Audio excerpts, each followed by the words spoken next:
Vampeta, falando de Corinthians, você conhece muita gente ali nos bastidores do Corinthians e, além disso, a gente estava percebendo... Ó, ele está conversando ali, mas eu acho que ele está me escutando. Tá me escutando, Vamp? Só faz o sinal de ok. Então, Vamp, a pergunta é a seguinte. O Flávio falou que o Fernando Lázaro, ele merece chance de mostrar o serviço dele, até porque o Corinthians não fechou com ninguém, tentou alguns treinadores e não recebeu resposta positiva. Você acha que o Lázaro pode ser o cara certo para esse momento? E outra, é um outro time já com o Lázaro? Prova que esse time do Corinthians pode jogar muito melhor do que jogava com o Silvinho, Vamp? Primeiro que até eu vi agora uma coletiva, o Duílio foi num programa de televisão aí, com o Milton Leite lá no Sport TV, né? E o Duílio foi muito feliz quando ele falou assim, ó, o que me surpreendeu, talvez eu tenha errado e não ter deixado e ter resolvido no final do ano a não permanência do Silvinho. Mas quando eu deixei, é um cara do bem, é um atleta oriundo, é um treinador que foi atleta do clube, oriundo do famoso Terrão.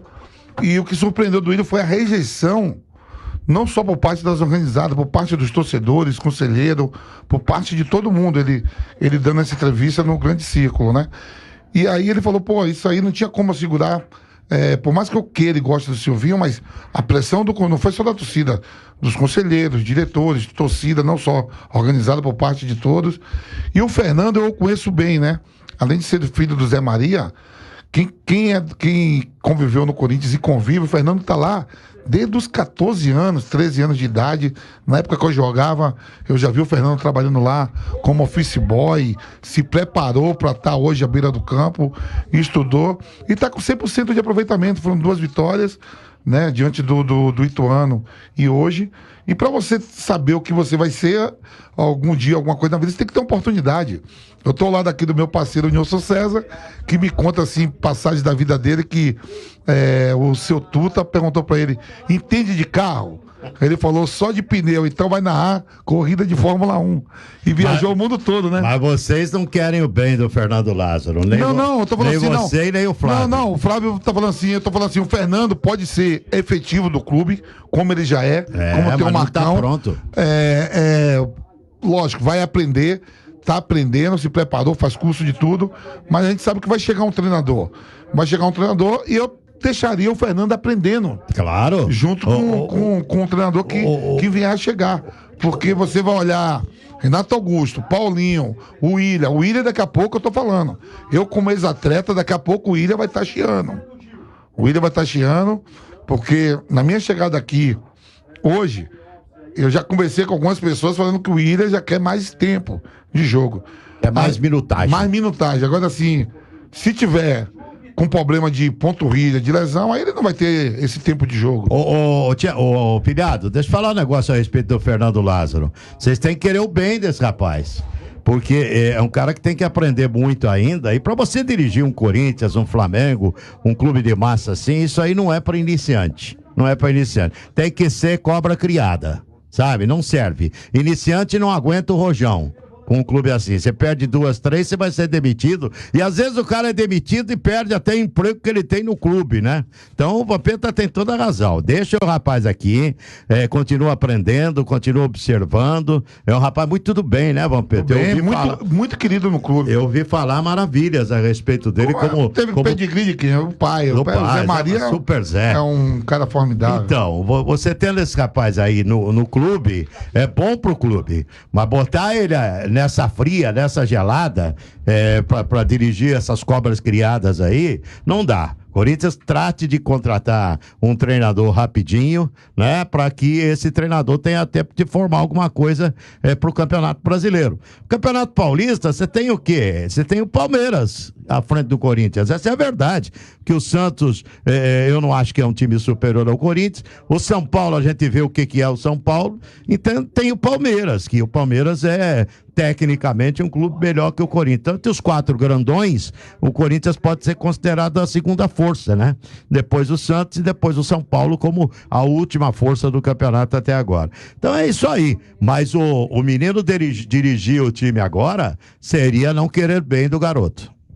Agora, Bruno, Pedro, eu acho que se ele tá bem, respeito muito a opinião do Nilson, do Vampeta, agora todo mundo precisa de uma oportunidade, né, Flávio?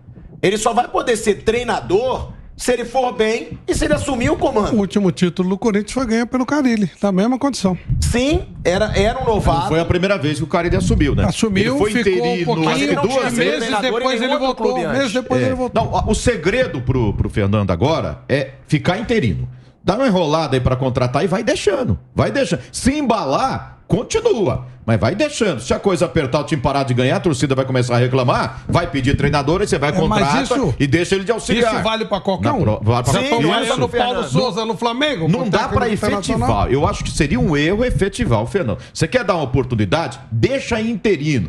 Demora pra contratar, deixa interino e deixa o rapaz ir trabalhando, né? Aí se a coisa não funcionar, traz um treinador, ele fica aí pra assumir futuramente como interino de novo. Tem que ser devagar. Eu deixaria nesse período. Porque nenhum outro treinador surgiu, tentou o Jorge Jesus, tentou Vitor Pereira. Se não for para contratar um treinador de ponta, como disse o Nilson César, mantém o cara e espera o treinador de ponta aceitar. Ponta, ok, aí eu não vou discutir. O Cuca aceita. Sim. Até o Fernando Lázaro quer, né? Não tem aí, tranquilo.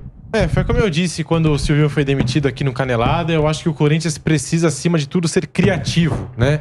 Porque hoje, se você for atrás do Jorge Jesus, ele vai pedir um projeto esportivo, não ganha pouco, né? E tudo isso acaba influenciando as opções no mercado, aqui no mercado nacional. Não sei se são as melhores para o Corinthians.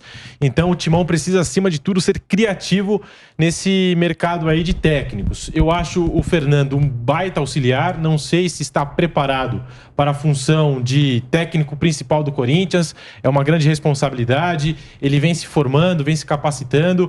Eu não colocaria ainda o Fernando como técnico principal do Corinthians, mas o Timão precisa sim buscar alguma alternativa interessante nesse mercado tão difícil. E eu queria... Agora, Pedro, criatividade é uma coisa que não existe no futebol brasileiro, né? Sim. É só a gente ver as ondas. Teve a onda dos assistentes técnicos, todos os times queriam colocar jovens para assumir. Aí depois, veio a onda dos medalhões. Todo mundo queria ter um técnico medalhão. Agora é a onda dos portugueses, né? Teve a onda do estrangeiro, de forma geral. Teve a onda dos novatos. Agora tá mais focado na onda dos portugueses. Ou seja, criatividade zero. É a moda, mas também a gente não pode deixar de exaltar o trabalho dos técnicos portugueses, Jorge Jesus, sem dúvida, que nunca foi de primeiro escalão na Europa, veio aqui e fez o que fez com aquele Flamengo em 2019.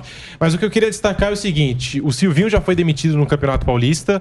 Hoje eu acompanhei o Santos mais cedo, empatou na Vila Belmiro. Gritos de fora Carille na Vila Belmiro. O Rogério Ceni está ameaçado no São Paulo, cansado da situação vivida lá no Tricolor. Né? No Rio de Janeiro, você citou, né, Pilhado? O Paulo Souza... Foi chamado de burro. Foi chamado de burro. No segundo jogo. A pressão está por todos os lados. E a gente cornetou esse Corinthians nessa pressão toda aí de início de temporada, quando empatou, por exemplo, contra a Ferroviária, na primeira rodada do Paulistão, em casa, com o Silvinho. A gente cornetou o Corinthians quando não teve capacidade de passar pelo Santo André. Aliás, venceu o Santo André por 1-0, mas não convenceu. Um gol de pênalti marcado pelo Fábio Santos. O mesmo Santo André que ontem deu aí um aperto no São Paulo. Então, quando você vence o Mirassol... Então, quando você vence o Mirassol em casa, é claro que a gente não pode comparar a folha salarial, os nomes aí do Corinthians com o do Mirassol, mas é um dos times assim mais acertados entre as equipes do interior, né? E se você for comparar Mirassol com Santo André e Ferroviária, acho que não tem nem comparação. Acho que a gente tem que exaltar assim a equipe do Corinthians, e eu só faria uma observação aqui pontual em relação ao jogo e também ao professor Fernando, que o Timão hoje sofreu seu segundo gol na bola parada e no setor do Gil. Né? Tem que saber corrigir essa deficiência na marcação, homem por homem, nas bolas paradas. Mas eu acho que, acima de tudo, o Corinthians, a partir de agora, nessa pressão, nesse resultadismo do futebol brasileiro, vai precisar ser criativo, porque está difícil encontrar um técnico no mercado.